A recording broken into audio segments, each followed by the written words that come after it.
Hello there, I'm Kevin, aka Toying Around. I'm Yoko, also known as Live and La Vida Yoko. Hey, I'm Paulie from Bitter Asian Dude Inc. I'm Ernie, also known as the one and only Fallen Fett. We're four friends chatting about our love for Star Wars, toy collecting, and pop culture. You're listening to the Boba Squadron podcast.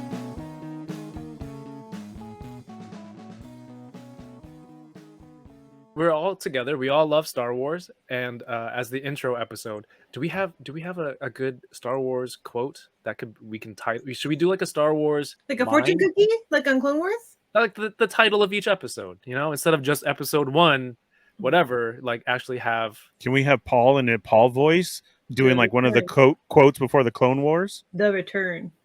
Return to Ryloth. Yeah, yeah. See, like that. These four are gathered back together. What are they going to do today? Who knows? Right.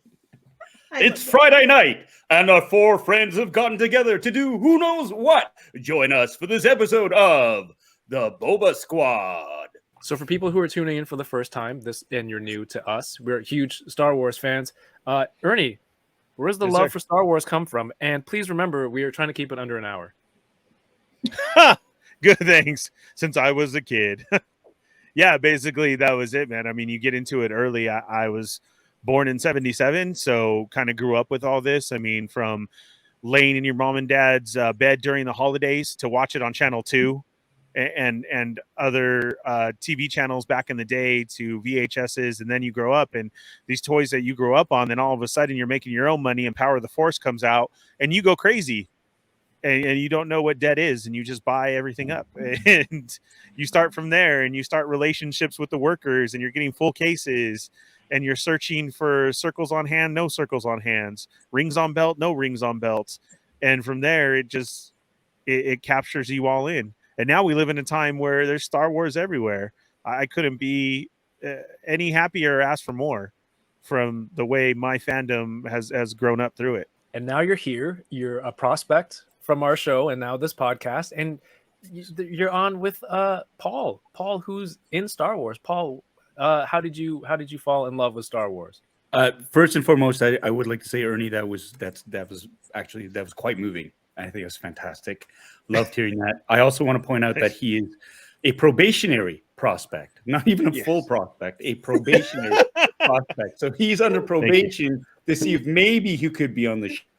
Because let's be honest, when we asked him to be on, when we did the Book of Boba Tea, it was because he was a huge Boba Fett super fan, and we needed someone to sort of chirp at, and he more than rose to the occasion, I think, and really sort of, at least for me, wormed his way into my heart. I think just because of his tremendous spirit and the way he could roll with the jokes, and the fact that he is a true Star Wars fan, I think really spoke to all of us, and his good nature and kind temperament went a long ways. You're still under probation now, so you will still take lots of garbage from me. But long story short for me is Star Wars was the first movie my dad took my sister and I to see when I was 5 years old, and I fell in love with it, and it's been a part of my life since then. And I've been very fortunate as of late to have actually been able to fulfill a lifelong dream of being a part of that universe. And so that is something I do not take lightly. I know a lot of fans and friends live vicariously through me, and I think it's a very humbling but exhilarating thing at the same time. And it feels like a wonderful responsibility to have to represent all the nerds and the geeks who've always wanted to be on a Star Wars show. And now I get to sort of be that conduit for them. No, it's awesome because you collect a lot of toys. Before you went full Hot Toys mode, which you're in right now. Yeah, you collected. We actually had similar things in common for Black Series and whatnot. And to see that first episode when you showed up in the X-wing, and I remember, funnily enough, I was watching on my phone in the car on the way to New Jersey. So that's how I consume most of my media, as you can see. But as the filmmakers intend it to be. Yes. On your phone. I bet you Jon Favreau was like, yes, I have this whole setup, the volume and everything, so Kevin can watch it on his phone. But man, I'm like, that guy collects toys. He's in Star Wars. And it was just so cool. It's a whole different level of relatability. Everyone else is just an actor, but like seeing you, like, you're one of us. So I thought that was really cool. Yoko, how about you and Star Wars? Yeah, so I'm on the other end of the spectrum where I had never seen a Star Wars until 2015. And really it was because of work, and we're getting ready for Force Friday for the Force Awakens. And so I was like, well, maybe it's time I finally watch and find out what this is all about. So So I like me watched, with Jaws. huh? Like me with Jaws, you hadn't seen it yet. Right, like you and Jaws. Not So I like you. finally watched them and I liked them enough, but I think actually seeing The Force Awakens and whatever people want to say about the sequels, that's what drew me in. I fell in love with this, with Rey's story and her and BB-8 mostly. And that turned me into a fan, and I got super into it, clearly. But I think, if it weren't for like work reasons, honestly, for me to be like, all right, I should probably know what I'm talking about here. I don't know when I would have ever gotten around to watching Star Wars. So, I am thankful for that. It's funny because I think I was introduced to Star Wars just around the prequel trilogy, just before that, and so we're all kind of introduced at various stages. But Star Wars has been spanning for so long. There's different decades that the films came out, but also different eras within the story. We can all still get together through the love of Star Wars somehow, and then put on an amazing stream. Well, that's what I think. But an amazing stream where we all gelled and clicked and just Amazing. bonded really quickly. I think Mhm. that's something special right there. I think that's the beauty of Star Wars, though, right? Like, even if any of those eras aren't for you, it's bringing new people into the family, Constantly, every day. right? Yeah. Every day, constantly, from whether it's something on Disney Plus to recapturing the old ones, or somebody recommended it to you by someone else, or visiting a Disney park and wondering what this land is about and seeing all the different things. That's the beauty of Star Wars, is every day there's new fans and new love for it. I think that's great. Paul, let me ask you, you might be a little bit biased, but if you weren't in Star Wars now, would you still believe that this is the best time to be a Star Wars fan? Oh, yeah, absolutely, hands down. I mean, look at the amount of content that's coming out for it. We have currently running one, two, three, four series that are about, like, the Mandalorian. You've got Book of Boba Fett that just finished its run. You've got Obi-Wan coming up. They're making Ahsoka as well. There's the other one, like Acolyte. A number of the Andor. You have the Bad Batch season 2 coming out. You have literally, and then the comic book tie-ins and the novelizations and all the visual dictionaries and the toys and the collectibles. This is a golden age for Star Wars fans, because if you remember, after Return of the Jedi, that was it. After 1983, they were done. They weren't making any more movies. They were kind of thinking about maybe doing a TV show, but it was just novelizations. It was just comics, expanded universe stuff, and that was about it. And some video games. Now it's because of the resurgence of it started with the sequel trilogy. There's a fan base that is so passionate about getting new content that they flock to it. So you have a number of Star Wars movies that came out of varying degrees of success. But then you have really, something like Disney Plus and the flagship show, which is The Mandalorian, which I think really ignited everything, because then all of a sudden it became so much more accessible, because it was released in a way that was like, it was serialized, but like half hour, 48-minute episodes, 51-minute episodes that were like, that really, really, I think, cast a net and captured a whole new wave of fans, because my wife, who wasn't really a Star Wars fan, really loved The Mandalorian. And she was like, oh my God, this did what she felt the sequel trilogy should have done in her mind. It took a casual fan and made her invested in that universe. And then she wanted to know a little bit more about, she started doing the deep dives because of the stories that were being told in The Mandalorian. And so I think absolutely that's why I sort of I'm very grateful for this time as a Star Wars fan, because I remember when there wasn't anything.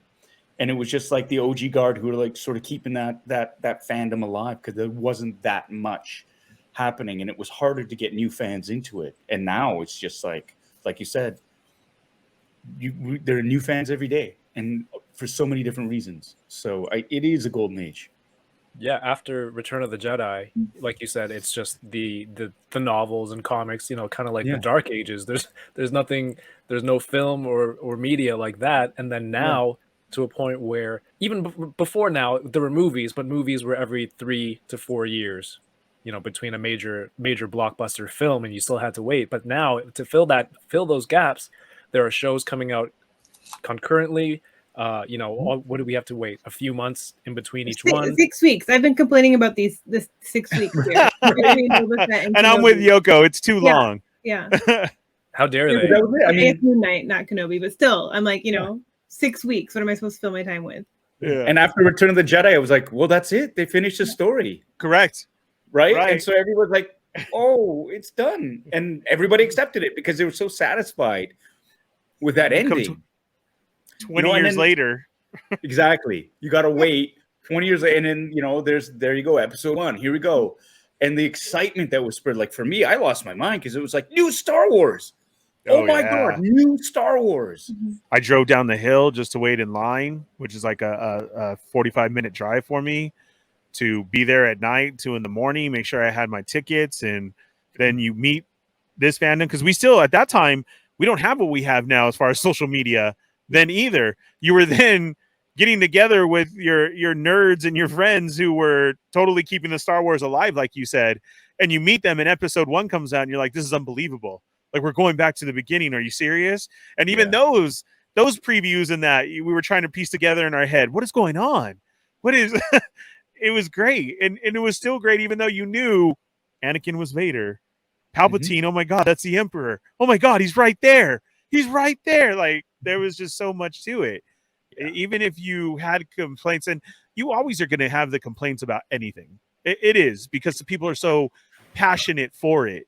But to be there again and to hear, you know, episode 1 was coming back. Wow. Like that. And, whoa, you're planning to do 2 and 3. It was amazing. It was a rebirth for everybody. And then toys on top of it. Your shelves were back full again. From, like you said, everything stops in 83. Not till 94 or something, the Power of the Force come out. And then it was like a redo of figures, and you were on that scale of how cool is this? Then you had a midnight drop of episode 1, you know, which you could call your first Force Friday. And that was insane. I got punched in the face. It was beautiful. I was just like, I was at a Toys R Us midnight one. They opened the doors, and no matter if you were in line, everybody rushed. And I was reaching for, which I saw in a magazine, which we didn't have any of this, that the Emperor, the Palpatine figure, came with a wrong colored saber or something like that, which she was packaged with. It was something wrong. Of course, you have to get if you're a collector. And I saw it, and I reached for it, dude, and this tall guy was just reaching too and socked me right in my cheek in the face while he was grabbing. And I took it like a champ because I had to make sure that I was getting that figure. And it was just, it was crazy. But then at those times too, you could walk in, even though you were there at the midnight one, you go in the next morning and it's still all full. I mean, completely full. It was crazy time. Vehicles, creatures. I mean, there's everything.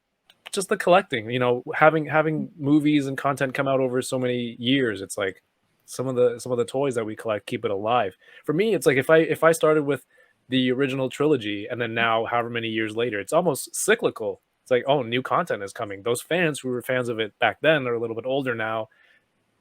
They're gonna, you know, it got me back into it, got me to buy more toys.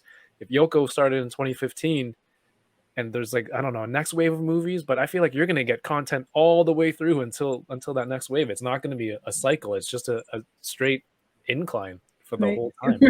Yeah. But then with shows coming out constantly, Yoko on Twitch, you do a stream called Midnight 30, where after each episode drops on Disney Plus at midnight, you hop on and you chat with your Twitch crew, and you talk about the episode right away. And having having constant content, and even though I know you said it's 6 weeks, I can't wait 6 weeks. It must be cool to be able to do that all the time and have that excitement to discuss new shows.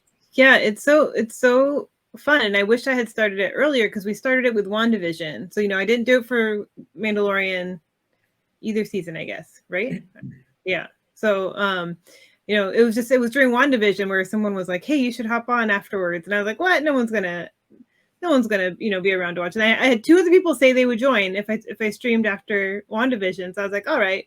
And I had like 30 people show up, at wow. midnight 30 to talk about WandaVision. So I'm like, it's become, it's been like that every week. So it's not, is it a huge audience? No, but it's a very passionate, active audience, and people are coming in and out. Some people just come in for a few minutes. They're like, okay, I got to get my feelings out before I go to bed, which is really kind of the purpose behind it, right? Because I'm like, I know I'd be like just laying in bed being like, oh my God, like what just I'd be thinking about it in bed, not sleeping. So it's nice to be able to get out there, like ask the questions. I'm not the expert. I'm there to like ask the questions of the, because there's some super knowledgeable people in that chat that come in there, between Marvel shows and the Star Wars shows, obviously now too. Yeah. So it's nice to go in there and get that insight and be like, there's always something I missed too, So it's just like, it's nice to hear that, to get those points of views while it's still fresh, and then watch it again later when I'm more awake. But yeah, no, it's so much fun to be able to do that. And I'm definitely excited to keep that going. And it's cool to do stuff like that because you like you said, you get to meet passionate fans, and you end up making a lot of cool friends online. Everyone here on this stream right now, but a lot of other collectors with common interests, and just genuinely nice people who you get to meet, and that's crazy because during COVID and quarantine and whatnot, you're less likely to go out and meet new people. But the internet, who would have thought meeting people on the internet all of a sudden, like, hey, this is awesome. Yeah. And you could just go online and do whatever, and you could just reach people from across the world and be friendly. That sounded weird. And be friends, make friends. It literally is people from around the world too, and so it's even, especially at that midnight 30 time slot where there's people, where it's daytime for them in other parts of the world. So it's kind of, it's nice to, you're touching an audience that maybe you wouldn't normally touch either at that time. Paul, I always forget about that too when we do it. People who pop in the chat and say good morning. Yeah. And you're like, what? Yeah. And you're like, you don't think of beyond the scope of where you're at, or your regulars who are with you. Right. And all of a sudden there's people good morning, or different languages, or this and that. Like, I mean, we even have ours like Future Sammy, because he's already into the next day when we're on. And it's like, what goes on in the future. And that does that. I agree with you, Yoko. That blows my mind. Yeah. But I wanted to pop in to, sorry, Kev, to say something of being in this group is awesome as well too, because it's expanded so much with your Midnight 30 to Kev's to Paul's to mine and everything. But I think the most one that I was excited for is my wife hops on now, Yoko, because of you. And she never watched any of my stuff ever. And all of a sudden it was like, oh, who's that? Oh, she's with you guys too? Oh. And now she has Twitch and this and that, and she's popping in Kev's, and I'm like, all right, here we go. Oh my God. Cool. Ernie, that meme where it's the guy walking with his girlfriend or whatever, and there's another woman walking by, and he's turning his head to look at her. So your wife is the dude walking with you, and then the girl walking by, I picture the caption would be like, every other toy podcast. Yeah. Oh, hello. What's exactly. This? Well, that too, or the list of like my 12 shows that I've done. Because I've done so many shows from the beginning of, Walking Dead to conspiracy theory. Like, I've been doing this for a while, and not a one of those. So you're absolutely right. Because then all of a sudden now it's like, Yoko's on, hi. Oh, and buying merch right away. She has coffee cups and shirts. And I'm like, one of the yes. And I'm over here with my hat, like, oh, this fits you too if you want to, but I'm autographing for you. Yeah. So thanks, Yoko. That's what I'm saying of a world that's out there once again because of Star Wars. When we do the Book of Boba Fett streams, I think it's cool because along with movies, you get toys and merch, and we're all collectors of toys and all that stuff. And it seems like almost every week there's something new out there at a different scale. Maybe we all collect different stuff that we get to talk about it, which is also huge. And this is the kind of stuff that we'd like to cover on this segment as well, right? New collectibles. So when new stuff comes out, Ernie is into. What are you into? You're into almost everything. Boba Fett. I've literally been recording this whole time. I just got in my new Figure Arts Boba Fett, and I love it. So, I mean, it's everything. If it's Boba Fett, I'm going to try and get it. Like, there's no holds barred Boba Fett. I used to have what was called the Boba Shrine in the old house, because that was literally, I had a whole closet full of Boba Fett stuff. I had a bad day. I'd go in there, kneel, and pray to Boba. Like, what's up, Boba? Help me out here. Like a candle? Don't make me fall. Yeah, lighting candles and everything. Yeah, so that's what the ongoing joke was. I had the Boba Shrine. But I did. I mean, from socks to cereal to chips, whatever it was. And yeah, they're still in there. They're not opened. What? So wait, this is the same Boba Fett that got hit by a blind guy and flew into the side of a sail barge and fell down into the Sarlacc pit? That guy? That same guy was a whole closet full of stuff. I don't know. He's a cool guy, Paul. I love it. Did your shrine have a Sarlacc pit? No, Hasbro did.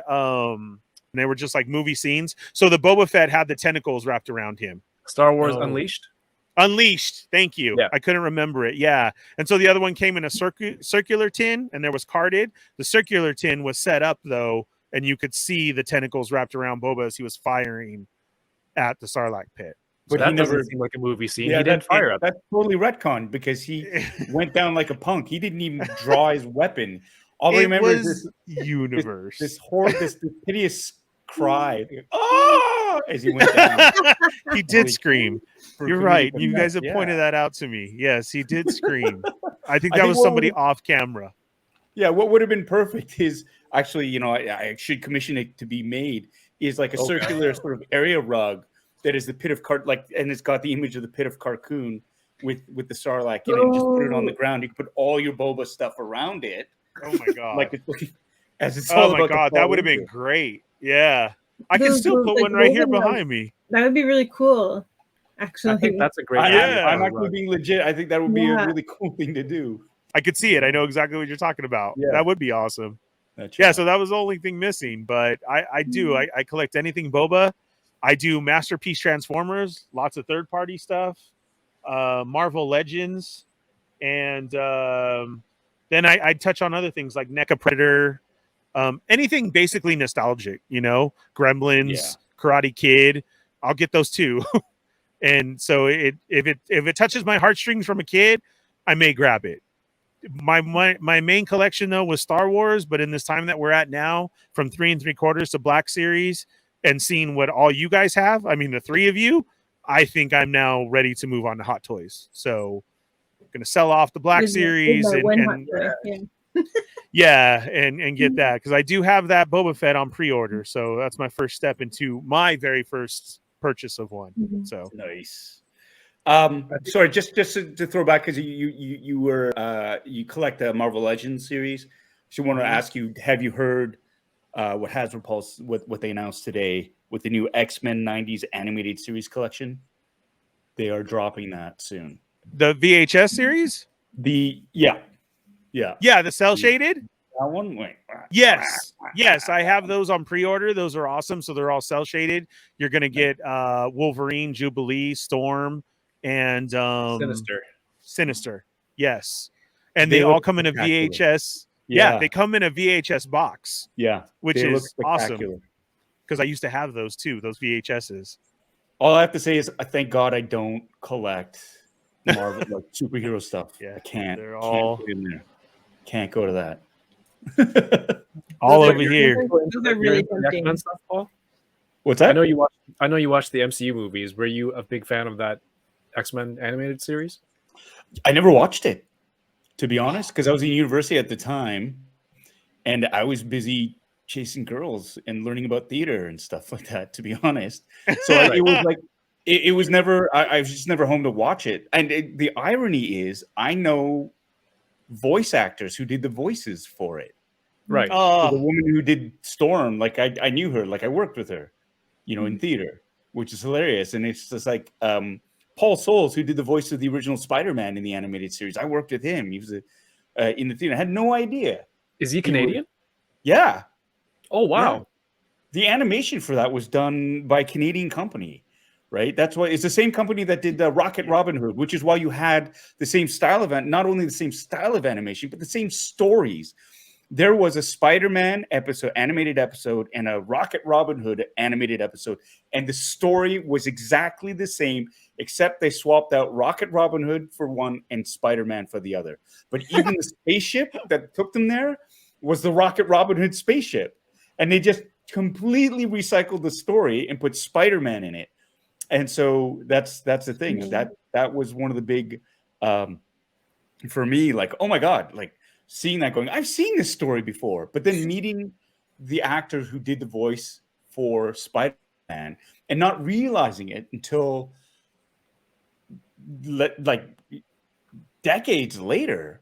You know, and this is after I'd met Paul and worked with him, and a lovely man. And I didn't find out till afterwards that he did the voice of Spider-Man. I was like, oh God, if I'd known that while we were working together, I never would have shut up because I would have had so many questions. Right. So, but that's cool. So what is it about those toys, that figures, that appeal to you if you weren't watching that show, busy chasing the ladies? No, I mean, I wasn't collecting. See, at that time too, it was a question of really, like a lot of collectors, just fundage, right? Like how much money are you going to allocate towards things like food, rent, and drinks versus collecting things, right? And it was just like at that time my focus had shifted because it was like the majority of my stuff, the stuff that I had collected as a kid that was gifted to me by my parents and stuff, was back, well, and I use this in the past tense, was back at home. And as soon as I left, my parents ditched it all. They dumped all of it. Even though I said, please, I'm coming back for this stuff. Don't. As soon as I was gone, it was out the door.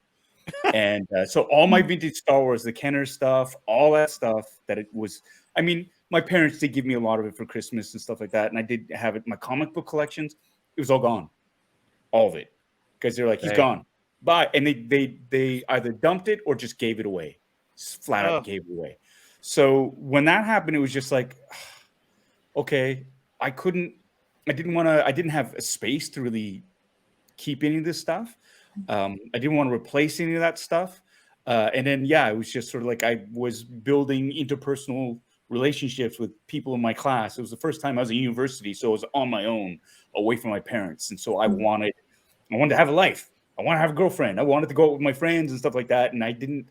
So like the and a lot of the places in Toronto, I hadn't been to. Like wasn't able to find these places like Beguiling or Silver Snail or any of these other small toy stores, because it was kind of, I was moving beyond that and just want to hang out. Like, I want to date girls and hang out with friends and stuff like that. So, and I was really bad at that. So I was sort of focusing my attention on trying to get a girlfriend. No. So that stuff took a second. But when I did find Silver Snail and all these things, and the cost of purchasing the things that were really in my wheelhouse that I wanted to get, it was too much, because I was on my own, and it was just like the whole, like I remember going into Silver Snail and I saw it was from Space 1999. It was a die-cast metal Eagle transport vessel. I loved that ship as a kid growing up, and it was like $80.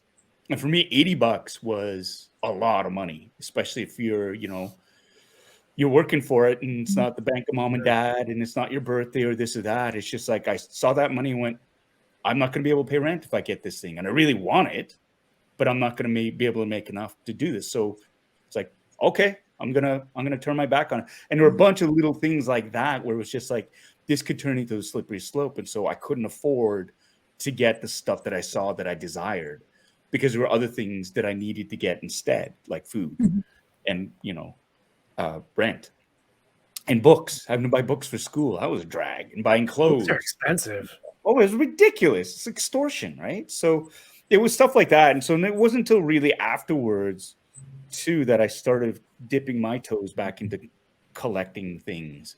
again, right? And then I remember the one big purchase that I did get was it was McFarlane Toys, Movie Maniac series, and one of them was the diorama of the orca from Jaws. It was half sunk. Bruce the shark was on it, right? And you had I little. know what you're talking about now. So I had that. I got that, right? And I was like, oh, I don't know if I should buy this, but I really want to. I love the movie, and okay.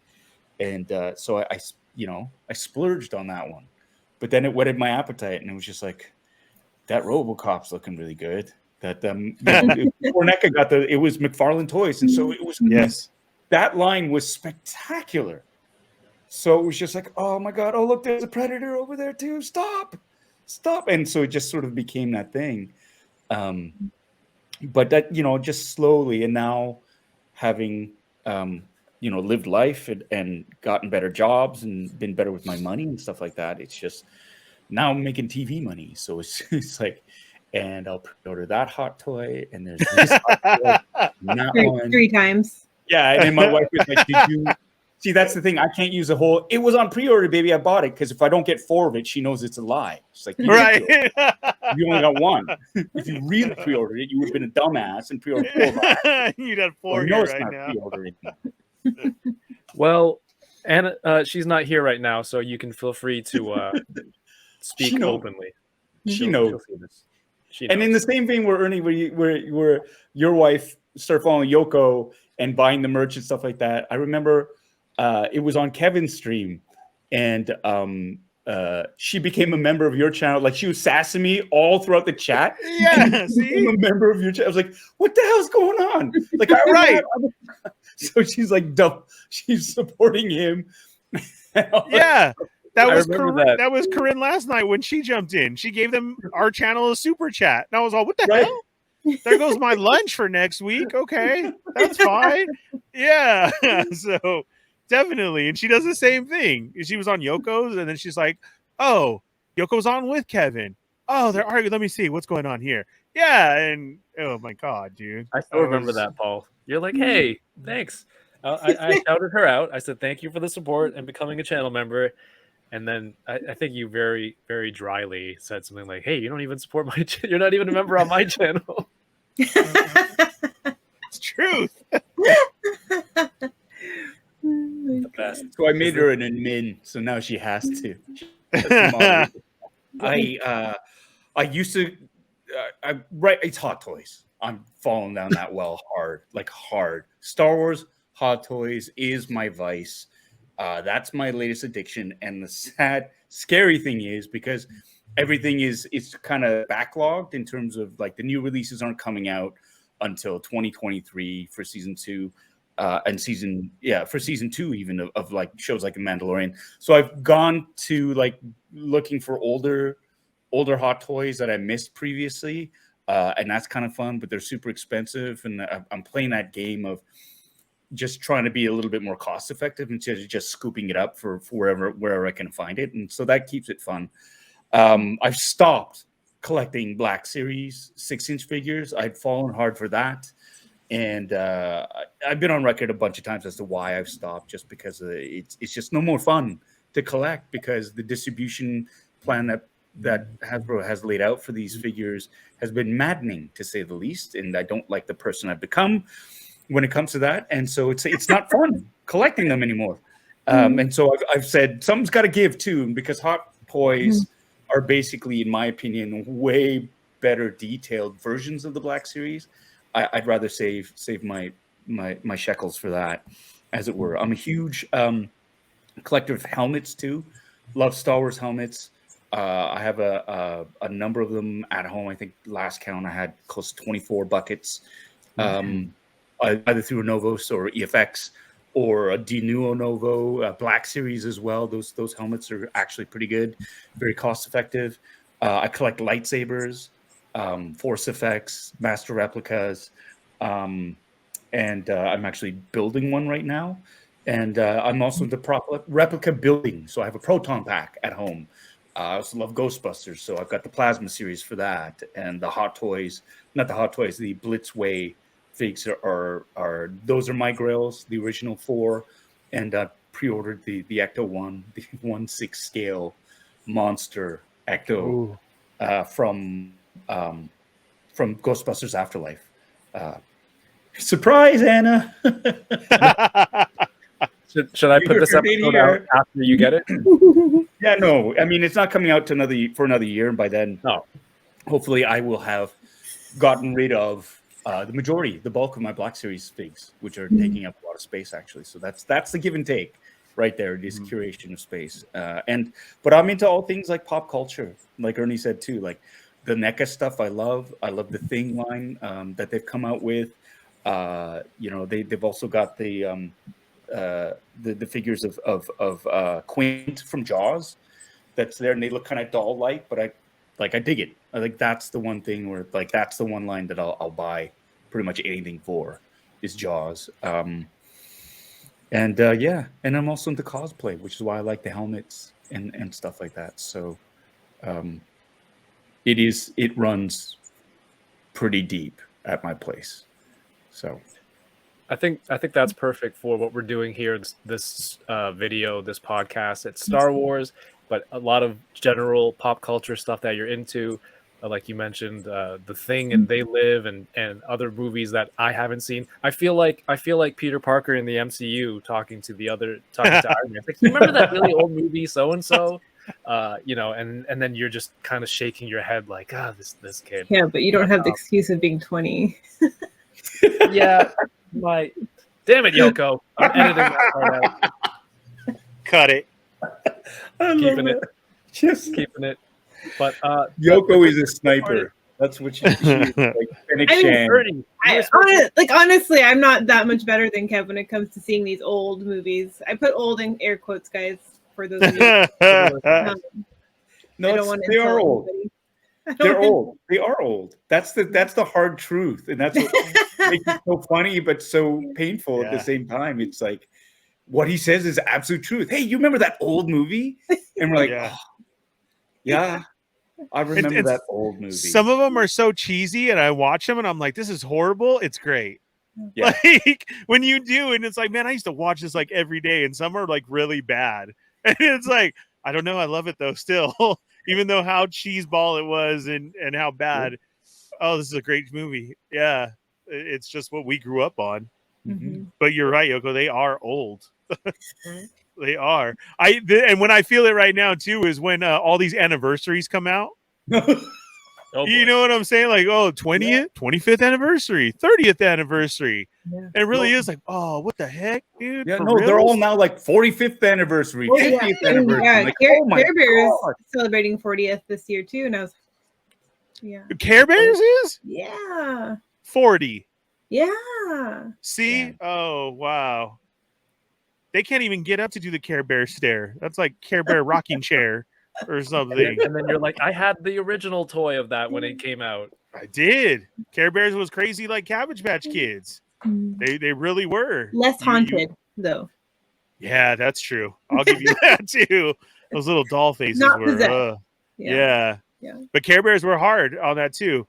Then you expanded into that. So the closest my little brother had was Lionheart, because we could never find a Care Bear. Yeah, but you could find cousins. Yeah, you can find the cousins. Cousins were on the shelf. Here you go.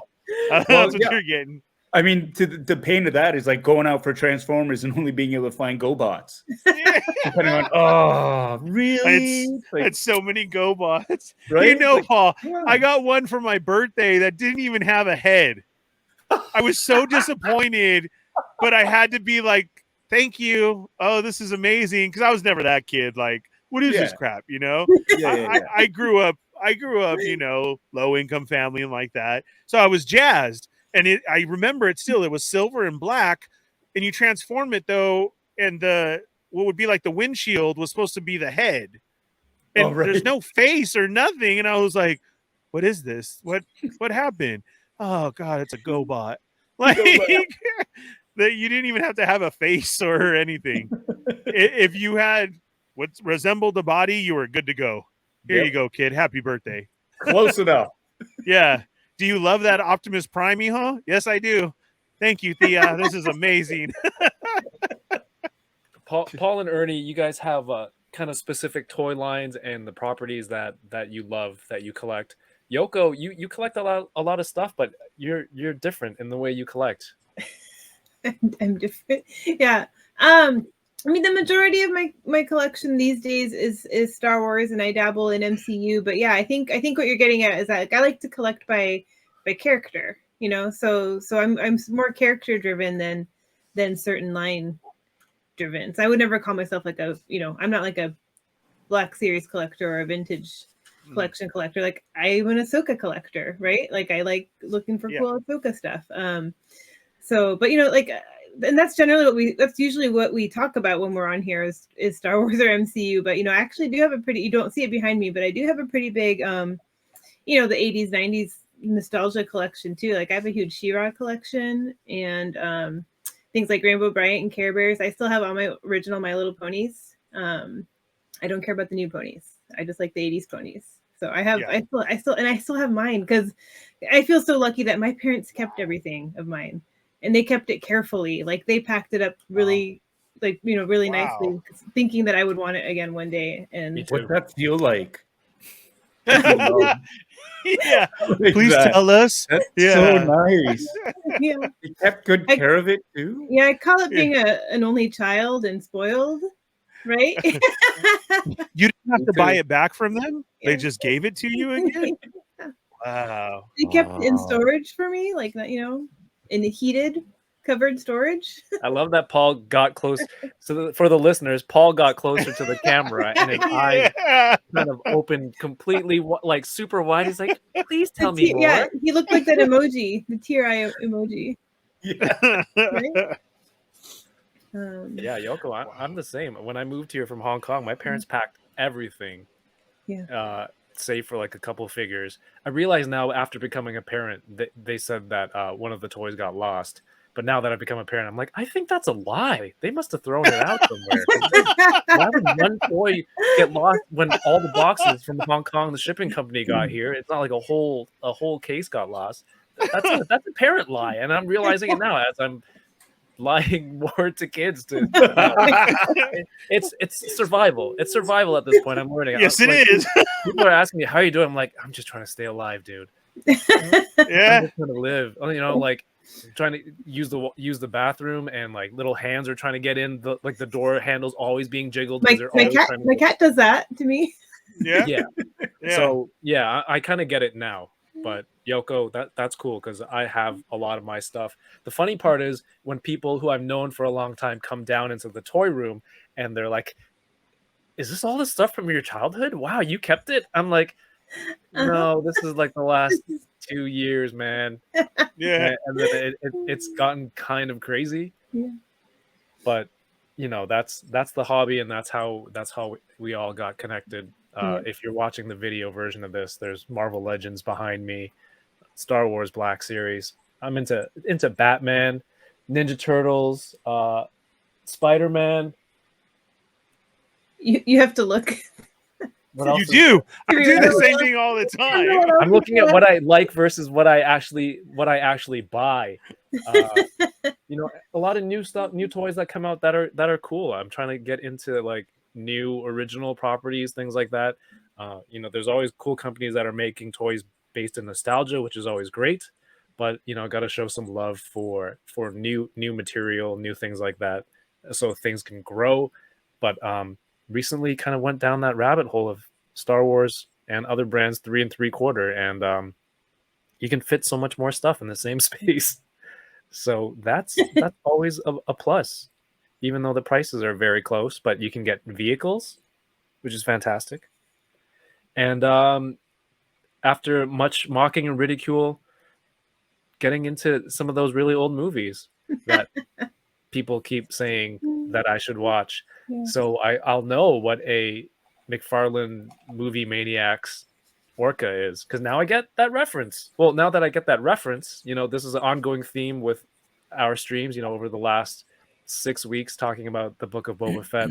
It's come to light that there are a lot of movies that I haven't seen that are, you know, cultural classics, film, very important, iconic movies. to a point where the joke is, movies that Kevin hasn't seen, and there are so many, obviously, that we could probably do a segment every week. I'll try to watch a movie every week for this. Not on your phone. Not on my phone. Yes, Can't watch very it on true. your Not phone. on the phone. No. You can't watch it on your phone. I'd be pooping, man. I'd be pooping. Get an iPad at least. For 2 hours. 2 hours. Cumulative. With all the kids, Yoko, it happens sometimes. I'll tell you, I'm dude. trying to survive. I had 4 kids. Yeah. Nope. Dad's still in here. He's still in That's here. the only way you can get your personal time. Yeah, that was it. You may fall asleep.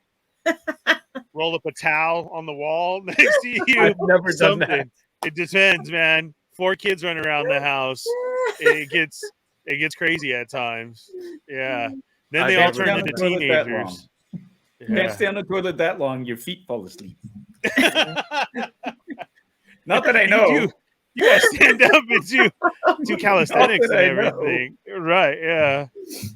Everyone's speaking from experience, but acting like Sounds like everyone needs some special some merch. dirty action. Yeah. Them 30.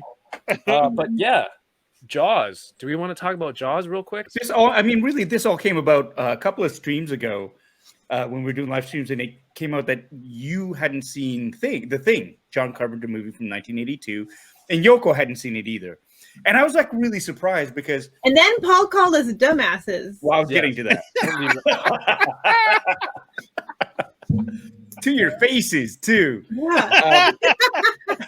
It wasn't even in chat. It was live on the air. Yeah. Dumbasses.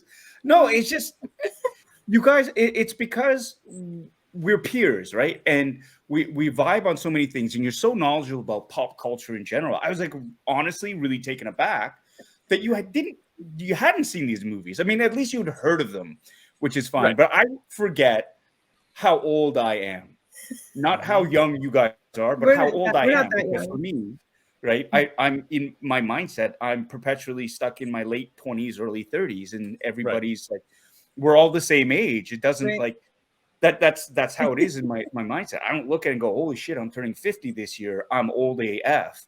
It's not like that. So I'm really genuinely taken aback, and I forget sometimes. It's like, yeah, it is an old movie, but in my mind, the two of you are you're nerds and you're geeks and you're into that pop culture, and especially if there's a toy released in that line, I would go, oh, they know of the movie or they've seen the movie at least. So that's why I was like so surprised that you didn't. And it was like, dumbasses, you got to see this movie because it's a great movie. First of all, it's a really, really great movie.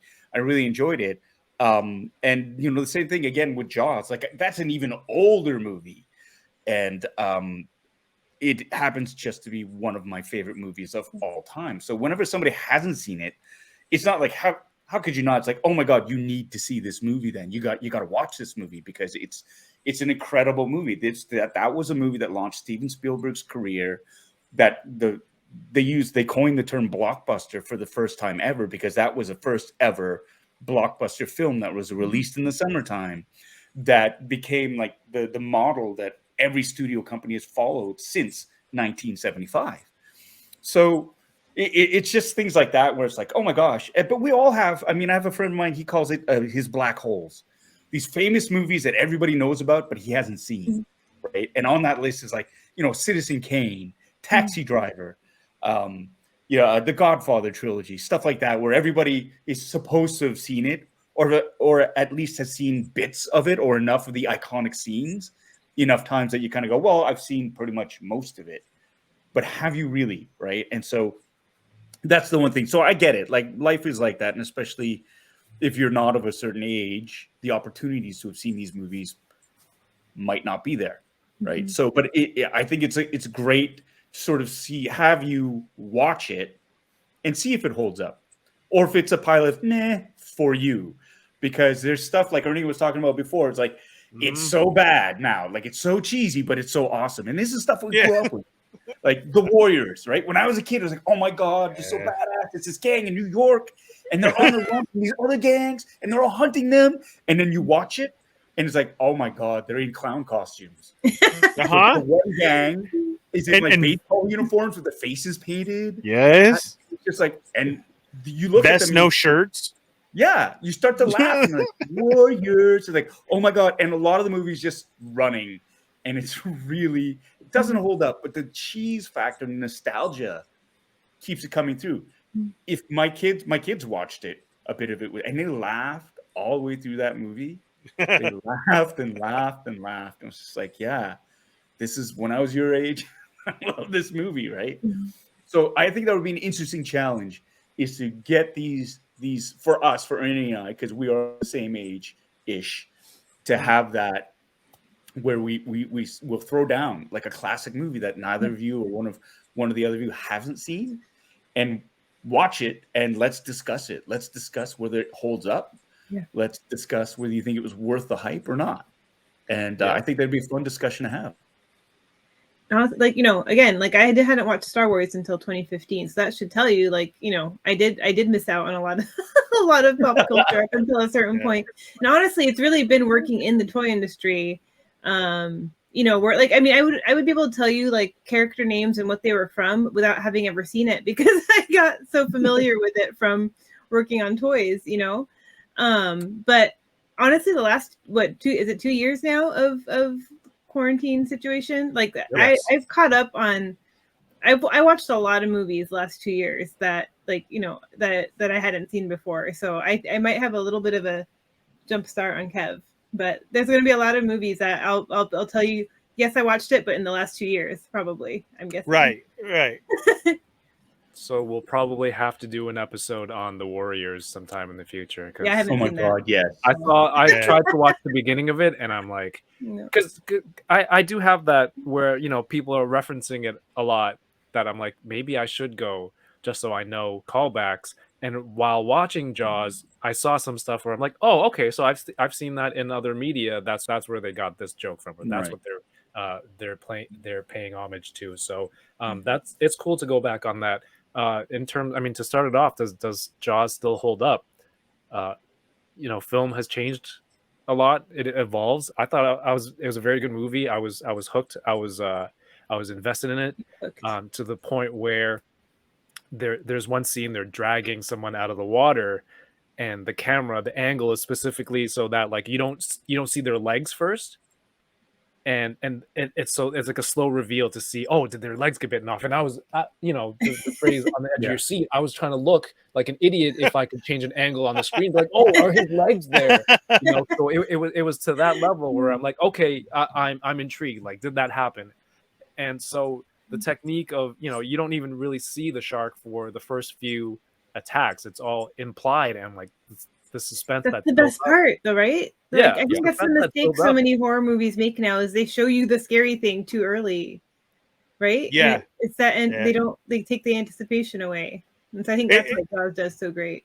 It's like Paul was saying, this movie was so iconic, and it threw everything out there. And like you're saying, Yoko, that gave you the formula to what you should do. Compared to old movies, he just did it a little bit better with that whole don't show them. You're wondering the whole time. It's like Nightmare on Elm Street. Freddy, you didn't see him until the end. It was voice and shadows, and that scared the crap out of you.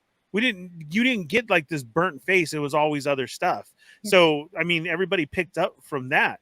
I think the most thing of why this movie, though, too, is so iconic to go on and the standard, like Paul said, of a blockbuster and everything, was people were legit scared to get in the water forever.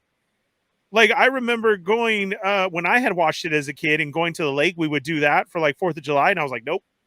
There might be a shark in there. And it was a lake. But people always have this conception of, nope, Jaws, sharks. Well, nope, not going to have it. That got to the point for me was I was afraid of leaving my arm hanging off the side of the bed, because I thought a shark was going to bite my arm off or my foot. I mean, I'm not even in the water, and my imagination is going like that. But that's the thing too. Like, the reason why they didn't reveal the shark was, and famously, because it never worked. The shark was breaking down consistently, and they were driving themselves nuts trying to solve it, because they went to Martha's Vineyard. They found a perfect stretch of water that was just deep enough. They built this track. They had one side of the shark, and the pneumatics of and all the machinery of the mechanical shark could not take the pounding of the Atlantic Ocean and the salt, and it was constantly breaking down. And so they're having to rewrite and figure out how to shoot this movie because they were under the gun. Because Robert Shaw, he had a work visa that had a certain number of days, and every day he was in the States that they weren't filming was subtracted from it. So they in fact had to fly him out to Montreal every time when they went. He's not going to be shooting for a while. Fly him out of the country. He would play golf in Montreal while they were trying to figure out how to fix the shark, and so that's why you never saw the shark for the first 2/3 of the movie. And it wasn't strategy; it was just. It was a necessity, and it worked. But I mean, it was like tremendous in terms of what it did for the movie, and then the editing alone, and like you said, Kevin, the technical prowess of how they shot scenes, the iconic Spielbergian look, of late at night with the shaft of light coming through a foggy scene, and you see it filtering through, a broken glass of Ben Gardner's boat, like that shot has been recreated in almost all of his movies. And it's just the style and the old school acting. Like they had this one, it's one of my favorite scenes. It's like with it's with Chief Brody, Matt Hooper, and Mayor Vaughn. And it's like a 1:36 long scene with 3 of them on the move, no cuts, single take. And they're going and they're arguing over what Hooper found and dropped. It's like afterwards, and they go up to the big Amityville sign that's been it's been vandalized and somebody's painted a big shark. But that scene, it's like a theater scene.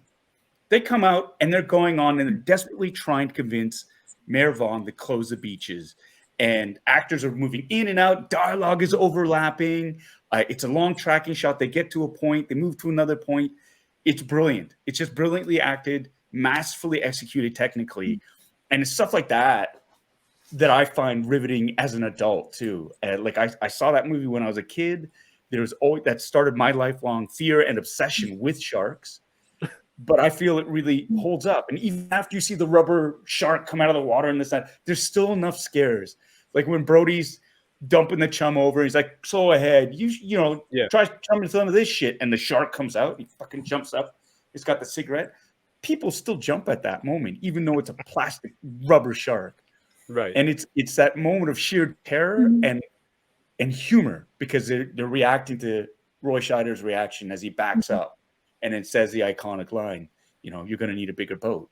It's brilliant. So I love that. Sorry, No, I love that. No, yeah, you're describing it perfectly. No, I just love that it made such an impact on you as a child, and then you become an actor in theater and in film, and then now you can appreciate for the technical aspect of how it gets executed. It's a whole new level, right? It's like if I were to watch basketball as a child, and just to see people jumping up and dunking and doing all this stuff, like that's cool. And then actually having played and try to train kids, be like, this is hard stuff. This is the part of the stuff that you don't really see on screen. It's the work and the execution, the preparation that you have to do to get to that point for it to look that great, for it to be, for the wow factor when you're watching it. It's like you appreciate it later on, and I think that's crazy that it can impact you in that way later on too. Did you like it as a child, even though it scared you? Yeah, I remember when my parents took us to see it. We couldn't sit together. It was 1977, and Jaws 2 was coming out. And back in those days, when there was a sequel to a movie, they would pair it with the original movie in the theaters. And so we went to see Jaws, and we couldn't sit together. So my mom and my sister went and sat in the front, and my dad and I were like in the middle near the back, and we couldn't even sit together. My dad had to sit behind me. So I'm 5 years old watching this story about a man-eating shark off the coast of Amity. And like I tell you, there's that one scene, when Hooper goes in the water and they find Ben Gardner's boat, and he's like, there's a big hole in the side of the ship. And, he's like, he digs out the shark's tooth and he's looking around and he starts shaking it, and Ben Gardner's head pops out and the eyeball's gone and he's been dead for a while. So it builds up to this crescendo and the head pops out and you see the violins go, wee! And my dad fucking reached over and went, and grabbed me. And I was like, like fucking bloody murder. And then the entire section, everybody started screaming at the same time. Right? Good My job, dad Dad. did exactly what Ernie did. He went, started laughing. And everybody started laughing. And for me, that was one moment of epiphany, because then I started to laugh. It was like, it's okay to be scared at the movies because it's not. Yes. It's like it's a share. Everybody is scared, and it was that release that everybody found, and it was actually kind of fun, and that was one of the other reasons why I fell in love with going to the movies as well as that movie. It was just that shared experience of everybody being all on edge. There are other, like, I can count it on one hand the number of times I've gone to a theater where we've all had that shared experience. And those are really special movies when that happens. And so you hold those movies near and dear to your heart.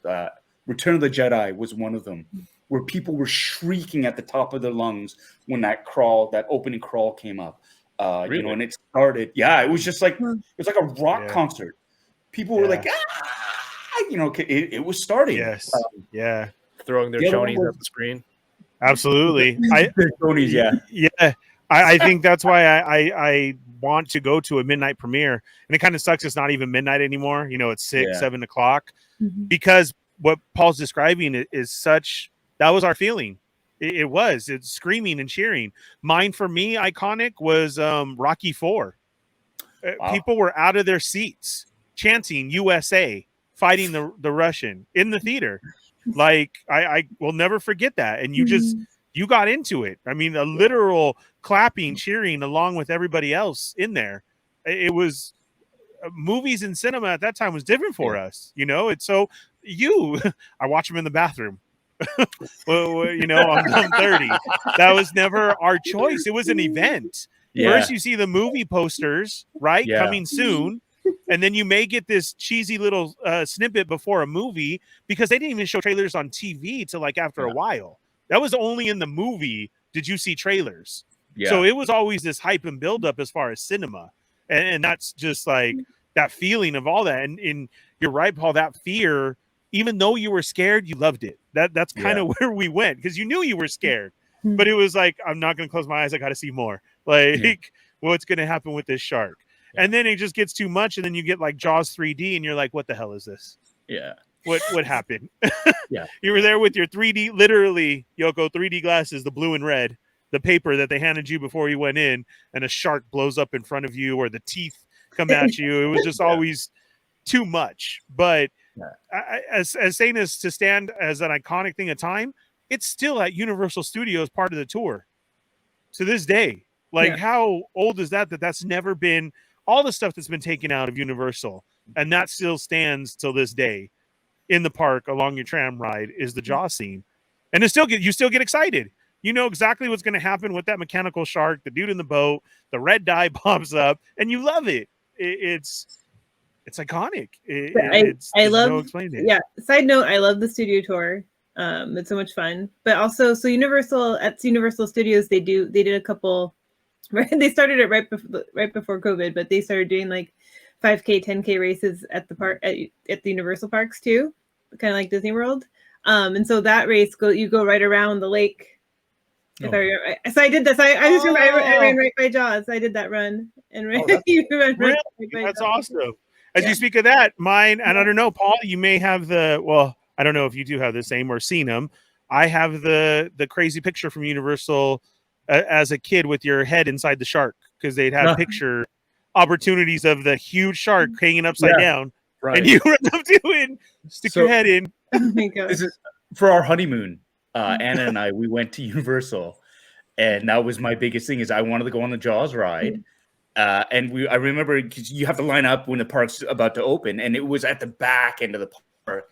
And the doors opened and everybody started sprinting through, because I think it was like they're going to Harry Potter or some of the other more popular rides. And we just strolled to the back to Jaws, and there was nobody there. So it was just the two of us on that Jaws ride. But we have pictures of that gigantic shark and me sticking my head in it and as well. Yeah. And that was, for me, that was like a serious bucket list thing. And because they were talking about getting rid of the ride. So I wanted to make sure I at least was able to ride it for once. And I remember, too, it was just like Anna shrieked through all of it. And I'd never heard her scream in fear before. And I laughed. It was the best. I had such a great time. Because the shark would come out and like the big splash of water and come near the boat. And she was screaming her head off. And it was just like, it was everything that I wanted. everything that I wanted. That ride was just the fulfillment of that dream. So it was great. It was really great. That's awesome. There was a part, I talk about certain parts of the movie where it's being recreated in pop culture. The part where one of the children have the fake shark fin swimming Mhm. around, and I've seen that done a dozen times over. Mhm. But I'm still watching each scene that, like, is this it? Is this the moment that people are referencing? And even though that may have been a possibility, the scene itself was still exciting because, Yeah. they would present 3 or 4 groups of people in the water, right? And they're like, okay, here are the characters, here are the players for this scene, and you're like, who's gonna get eaten? Is it that first scene, Yeah. the first Mhm. attack? Is it these small children? Mm. Is it this lady over here? And then so it just built perfectly the suspense. And then even though the second that's later scene where I'm like, okay, so there's a kid underneath that shark fin. It's fake. But is this a scene? I don't know because I haven't seen it, and it's still suspenseful. I'm like, oh, sure enough, there's Bart Simpson under the water doing all those pranks. But like, it was still so good to watch, knowing Yeah. what was coming. So it definitely holds up. Robert Shaw dragging his nails on Ugh. the chalkboard, stuff like that. It's like, yeah, I get this, and I get why people are. Mhm. So it's cool to go back and revisit or visit, not revisit parts of it. It's more of a drive-by than a Mhm. visit. But yeah, to see that stuff and to fully understand what some of these things are referencing in modern times, it holds up for sure. And I think thank so you too. I think we were talking about like long tracking shots and the long takes. We were talking about in the Book of Boba Fett where Mando goes up the elevator, does the whole thing with that weird group Yeah. of weird rich people, and then goes back. And we were talking about shots like that. And I had mentioned Goodfellas was one of my favorites of that type. And then I think you brought up Jaws, and that's where we first kind of talked about. You're like, you haven't seen Jaws, and that's where this whole thing spawned from. So it's kind of cool, even though it was Star Wars. It's sparked a conversation into more pop culture, and I love that, and I hope that that's something we can keep up with over the next however many episodes we do this. Yeah. And everyone should Google the Universal Studios Japan Jaws hot dog. I don't know that one. Have we not had this conversation? Ernie, look it up right now. I am. Oh, Ernie wasn't there when we did it. I haven't seen any of the sequels. Now, are any of the sequels worth watching? The second one is interesting because Roy Scheider had to reprise his role. He was contractually obliged to do it. Oh, really? Oh my Carl God. Botley, who came in and was a He saw it. Wait, Ernie saw it. Now your algorithm's going to be all messed up. Jeez. And it's real. It's in somebody's hand. Oh, it's very real. Yoko. You've had it though. You've tasted it though, right? It's just a I hot have dog. not. I have Oh, not. yeah. I have Oh, not. okay. No. I have We're not gonna been have to this Universal Japan. Oh, I thought you had. I would like to go. I would get it for the experience. I would What's have the to fate get. this week? I would have to get like 2 of them Yeah. Let's all because I'm let's- sure they're tasty. Yeah, we'll all go. We'll go together. Oh, You tell me wherever we're taking all our trip to. I'm afraid he might send something that's not a hot dog. Oh No, my this God. is real. Yeah. See? That was my thing too. Wow. Okay. This is Universal Studios Japan. Yeah. Yeah. With Shouldn't their the Jaws hot hot dog dog. be pixelated out? Yeah. Something. That's really bad. This is very graphic. This needs to I be still pixelated. get it though too. Wow. Please make sure you're pulled over if you do look this up if you're listening to this in your car on your way to work. Don't This picture won't load for me. don't look at it while you're driving. I'm sorry. What were you saying about the? What were you telling me about the sequels? Oh yeah, no. Jaws 2. It's not terrible. It does continue on with Chief Brody's story to it. Elaine Gary, who plays his wife, she's got a bigger involvement in it. That's not saying much because it wasn't as big in Jaws, but it's a really interesting sort of sequel to it. And then after that, it's just sort of Jaws 3 is just everything else. It just the quality drops tremendously, and you get the Jaws 4, which is the revenge, and there are no more rules anymore. there The really shark is is a faster revenge than one. it get. The shark it makes it a personal vendetta against that fan. It doesn't make sense. Oh my None of gosh, it I makes was joking when I said that, Kev. I have a question. I have a few questions about Jaws too. you know. Is it also Stefan Spielbergo? No, it was a French director actually, and they had to change. The funny thing is, they had to change the name of the title because it couldn't be because in French, Jaws was called Les Dents de la Mer, right? Teeth of the sea, basically, Right. Jaws, right, in French. But if they did that en français, it would be Les Dents de la Mer 2.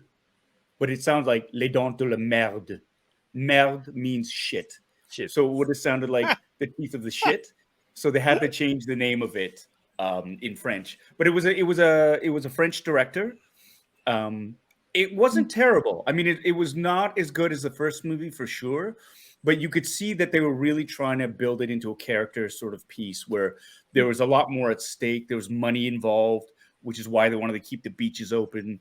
The mayor was kind of doing some sort of a shady deal with this real estate guy. It really was about a bunch of teenagers who were in peril because they all went out sailing and the shark attacks them and disables all their boats. And so they're stranded.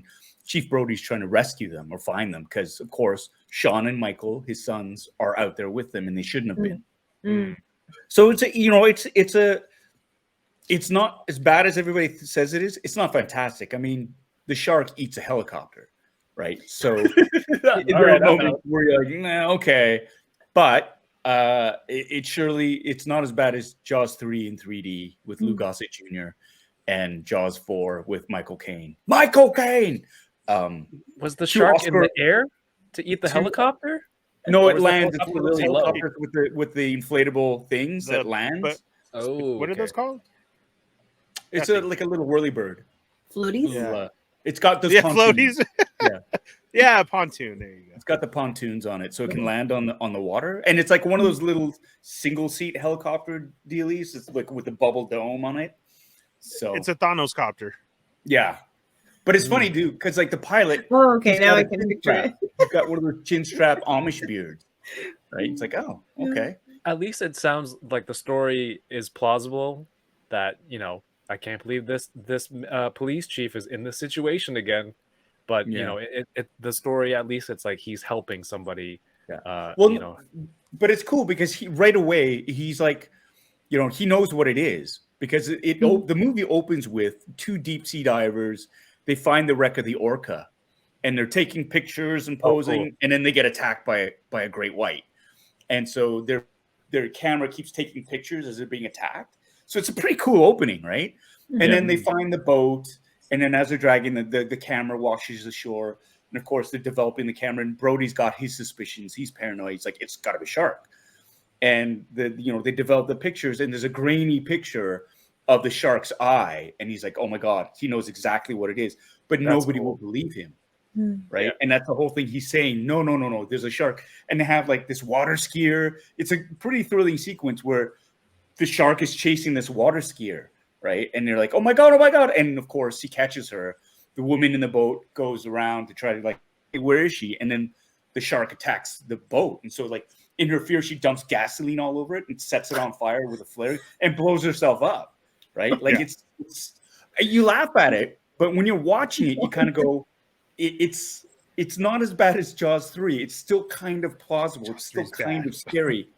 And you feel the frustration of Brody as he's trying to convince people he's not paranoid, that it is a shark, but he fucks up along the way, right? Like he gets a gun and he fills it with cyanide He fills it with cyanide and stuff. And he's up in this tower, the shark spotting tower. And of course, it's when the shitty real estate guy is showing all these prospective buyers how beautiful the beach is.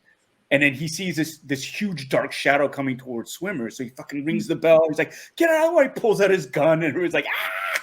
And he's like, boom, boom, boom, shooting on a beach filled with innocent people at the water. And it's just a school of like grouper fish, right? So he looks even crazier and he ends up getting fired, right? So it's like one of these, it really is more character driven. I can see what they tried to do with it. Didn't quite work, but it also isn't as big of a train wreck as people say it is. Cool. Maybe one day, but there's other movies to watch. If there's nothing else on, and you Yeah. feel like a bit of a like it's not as bad as Rise of Skywalker. That's all I'm saying. Oh my god. Damn. Wow. I'm gonna keep that line in. That will not I be stayed edited. awake. I stayed awake for Jaws too. Oh, I'm sorry. That was terrible. Yay. Well, that's a perfect way to bring it back to Star Wars. Shot across the bow. I really did want to like Rise of Skywalker. I really did. Are you gonna challenge us with other movies, or do we just Yeah. decide to watch the thing? Should I make it a two-parter? And you guys should challenge Ernie and I with maybe something. Yeah. Let's see. Because, like, for example, I had never seen, oh God, what is it called? Dirty Dancing before. I had never seen it. So this whole, same with Grease, all these other iconic sort of movies, because they weren't in my wheelhouse. So I know those. Whoa. Can't do that. Nope. Kevin hasn't seen those either. Yeah. I knew it. I know what Grease is, though. John Travolta and Olivia Newton-John. Yeah. That was my dad's stuff. Stranded at the drive-in. Branded a fool. What will they say Monday at school? Oh my God! Come on. Yeah, you're alone on that one. God, Grease goes on I've my seen house it, no. still to this day. I've since seen them. But what I'm saying is there are movies that, you never know. You never know. So my challenge is, because we brought this up and I called you dumbasses, and Yoko has never forgotten that. Have you, either of you dumbasses, seen the thing since then? No. Double dumbasses. Well, I wanted to watch. I thought we were I'd going to watch experience it it together. Oh, well, yeah, we can for sure do that. Well, let's do a screen watch together of the thing. That is, John Carpenter movies for me are a staple. Like, that is, it's right up there with Senior Spielbergo and, Mr. Lucas and, Francis Ford Coppola and all those dudes. Like, that John Carpenter, that was, movies like Big Trouble in Little China, right? Like fun, sort of campy, like scary movies, which are great. So you guys were really quiet when I mentioned Big Trouble in Little China. Have you guys seen that one? In the last 2 years. You Kevin. did. Okay. The Fog. Kevin, you haven't? Halloween? I've seen all the It Halloween sounded a movies. little racist to me, so I didn't want to watch it.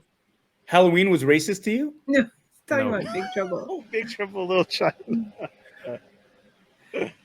It's Big not Trouble in a Little China. It's a great movie. It has iconic characters in it too. Yeah. Iconic actors as well. Yeah, Big Trouble in Little China James is great. Hong. Yes. Yeah. Big Trouble in Little China to me is the beginning of Mortal Kombat. Wait, I need a timeout. My neighbor keeps knocking at my door. I don't know what's going on. They knocked 3 times. Sheldon? Why would she turn off her camera if there's something wrong, Yoko? I know, You can't like, keep what us if in the suspense. neighbor's there to murder her or something. Right. You never do that. No, The Kev, neighbor's give gonna hear Big us Trouble now in Little at the China door. a chance. Give it a chance, dude. It's great. It's another The great Asian 80s one heroes. to talk about. It's Yeah. actually I loved it as an Asian kid growing up. They was get just into like, lore. yeah, it's like, yeah, it was a white protagonist, but there were really strong Asian characters in it, which I really like. I appreciate it. Yeah, Of what and they he was had to just do. the idiot that was dropped in. Oh, the good, middle you're of it. alive. No, Yeah. I didn't. Don't do that, Yoko. I know. I went to look out the window, the thing more. It's the Mormons. Like, what the hell? Mormons? Ugh. Yeah. Why? It was? Yeah. Why are they not? Why Why are they here at 8:00 at night? And why? Oh, did they what? not- You're talking about Star Wars? Like, come on. That's harassment. You didn't answer the door, did you? No. Because I thought it was my neighbors, but then when I looked again, I realized it was not. Oh. Oh, They Live is on Netflix, Paul. I should finish that. Oh, that's a great one. Oh, it is? Yes. I'll watch it tonight. They oh my Live. God, dude. They don't have Look- Big Trouble in Chinatown. Let's do the whole show Big next on Trouble They in Little Live. China. Have you People seen call Live, Yoko? They Live a Yeah. documentary. I do. That's what I love. That's I the truth. love They Live. Mhm. They Live is Yeah. great. I keep seeing those NECA figures, Paul. I'm like, There's also That's reaction figures. Thank you Yeah. very much. yeah, And but you reaction. got Couldn't. he has them already. Do you? Don't you? I don't have them. Noted, Ernie. Yeah. I didn't even know that, Yoko. There's I two- thought it yeah, was they just have- we have NECA. well, we don't have I just forgot his name, Roddy Piper, but we John have Nada. but we have the aliens. There's like the blue, the blue alien versions, and then Yes. there's black and white versions. Oh, for reals? So, yeah, they're cool. They're I cool. walked They around with that. We just restocked them. They just came back into stock again. Okay, so if you can watch Big Trouble in Little China and They Live, dude, that's legit. Because They Live is great, man. That's the awesome. Epic, the fight scene. That's like the It's the longest in movie history. Where he Yeah. jumped out of that lady's apartment. He got knocked out of that lady's. Oh yeah, that scene Mhm. too. Oh, the window and down the Yeah. hill. Yeah. Yeah, Yeah, I think I got that far. it's great, dude. So I didn't know you had the reaction. NECA has some, and I walked around with those newscasters for like 2 hours, dude, because it was $90, and then I couldn't. I wanted it so bad, but I couldn't. I couldn't justify it at this time to go ahead and spend on that because I didn't have Nada. I didn't have his friend. My Walmart one keeps getting canceled, so I don't even have the Walmart one because they released him as a wrestling figure. They called it movie. I've seen that one. Yeah, they movie something. Him, The Rock, John Cena. Yeah. How they are in movies. So that is your official action figure because the one that NECA released is the Migo style that Paul was talking about of like with the cloth goods and yes, exactly. Yeah. So yeah, I really want that Walmart one, but it's always gone to cancel my order. And the one with his buddy played by Keith David, Frank. Mhm. That was a Shout Factory exclusive with the steel case and the poster. And the only way you could get that figure was through the bundle on that. So that's when I grabbed him. So you do have it. Wow. Yeah. But yeah, the two aliens in the 2-pack. The TV anchors. I picked up as well. Inspired by Paul's original dumbass comment on the topic of the movie, John Carpenter's The Thing. That will be my homework assignment to watch this film. Yoko, have you seen this yet? No, I haven't. Remember the whole dumbass conversation?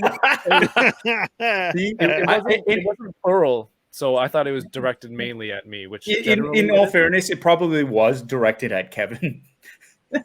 No, you specifically said you're both dumbasses. Oh, there you go. Okay, then.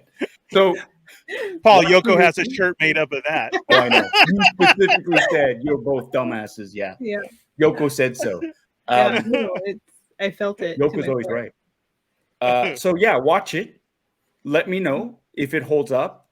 If I'm the dumbass, because if it doesn't hold up, then I'm the double dumbass. So check it out and let me know. Let us all know it's gonna hold whether you agree or not that it holds up and deserves a title as one of the iconic movies of all time.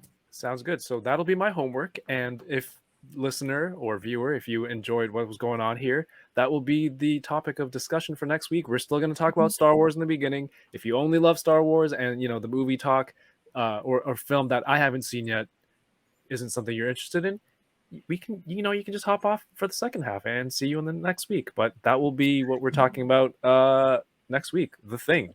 Or what a learn great something show. new. Watch with us. Maybe you think or you're not interested, but maybe you will be after you give it a shot. Because I definitely haven't been interested, but I do enjoy Kurt Russell, so I think I'm gonna like it. I feel like it's just one of those I haven't gotten around to. So check it out. It's a horror movie, so have fun. Oh. And that wraps up our first episode. Thank you for listening to the Boba Squadron podcast. Follow us on Instagram at Boba Squadron and our squadron members as well. See you next Monday.